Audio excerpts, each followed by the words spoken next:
to 16.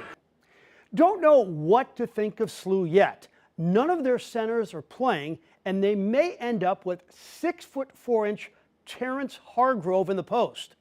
We have plenty of topics tonight for the SLU coach: the portal, name, image, and likeness, and some very talented perimeter players on the roster. Travis Ford is tonight's Spotlight Story. And it's a pleasure to welcome Travis Ford. So you're the most youthful looking coach I know. Do you believe you will age this season with 8 new players, 5 freshmen, and some still learning English? Will you age? Well, you just, that's a long list of challenges right there that we're facing. But that's part of, I think college athletics nowadays, we've been very fortunate in our program that we've been able to keep our players over the last 3 to 4 years. And now we're kind of going through that, I guess some people use the rebuilding stage a little bit, and that's probably an appropriate phrase. But we do have challenges ahead of us, no question, that we look forward to facing. I like the returning players a lot. But yeah, as you can see, this is probably the longest my hair's been in probably 3 years. I hadn't even had time to go get a haircut.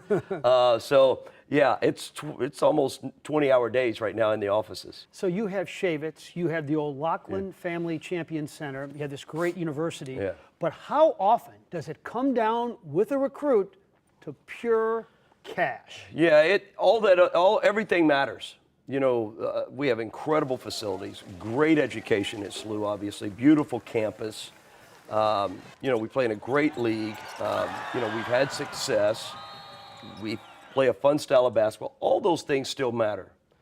But during almost in all the recruiting, at some point, pretty much in every single case, at some point, the recruit will bring up the NIL, like where is your program? What space are you in? What's that look like? And then we got to be very cautious of how we handle it as a coaching staff. We can't get into specifics and things like that, but we could talk about what other players have done and different things. But it is almost recruit by recruit basis at this point that it's being brought up. All right, let's talk about some of your players. I think the most surprising player is going to be Larry Hughes Jr. to the general public. Maybe not to you, but like a third option at CBC. Technically a walk-on initially at SLU, and now it looks like he is a legitimate big-time shooter. Yeah, he's got a chance to be a really, really special player. He made an impact on our team last year, which we didn't think would be possible on a more veteran team, but he came in and earned his minutes, played with some great toughness. Larry's got a great basketball IQ, really understands the game.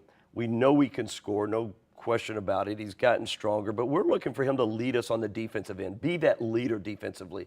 I think any really good defensive team has those 1, 2, or 3 defenders that everybody else follows, they set the standard for everybody else.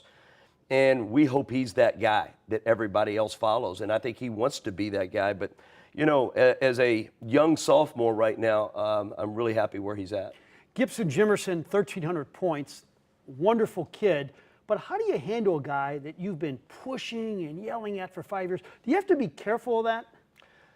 I have to be careful. Not really, for the fact that I don't have to be careful about it, because as most of my players who have played for me, if when you're a younger player, you get it pretty daily. Like we're trying to teach the right type habits, proper habits, and positive habits, and how to do things. And I even tell our guys that the younger you are, the more you're going to hear it from me. As you get older, and you've earned the right that I let a few things slide, and I don't have to say as much to you because you know where you did things wrong. Gibson, without question, has earned that right. I don't have to say a whole lot to Gibson. He knows when he's made a mistake on defense. He knows when maybe he's taken a tough shot at times. I don't have to say a whole lot to Gibson. Your most gifted offensive player could be Sincere Parker, who has this beautiful outlook on life. I guess it's tough to get on him because he's always smiling, even when you're yelling at him, right? Well, I told him the other day, he always puts me in a good mood, because when you walk out on the court, he's smiling and joking and always seems to be in a good mood. And he is a very special offensive player. There's very few players that just have a knack for putting the ball in the hole in a lot of different ways. He's that guy. He has a knack for putting the ball in the hole from 3, from mid-range. He gets to the foul line, and we need him to do that. No question. You look at our inter-squad games already, he's scored a lot of points. We hope that continues. Terrence Hargrove is probably 6'4". He started at center for you guys against Kentucky Wesleyan. Is there a chance he's going to be your starting center? Yeah, there could be. You know, we obviously have a lot of questions in that position right now.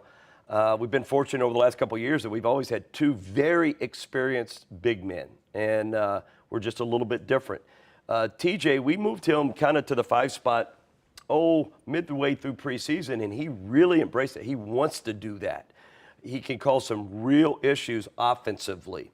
Let's just say 10 years from now, you've coached your last game. How would you like to be remembered at SLU? A coach that came in and took over a fairly difficult situation where they were at that time, built it up pretty quickly, and we've been, I think, had a lot of success and going to continue to hopefully build on that. Somebody that gave back to the community as much as they can for who wasn't from St. Louis but tried to integrate his family into St. Louis.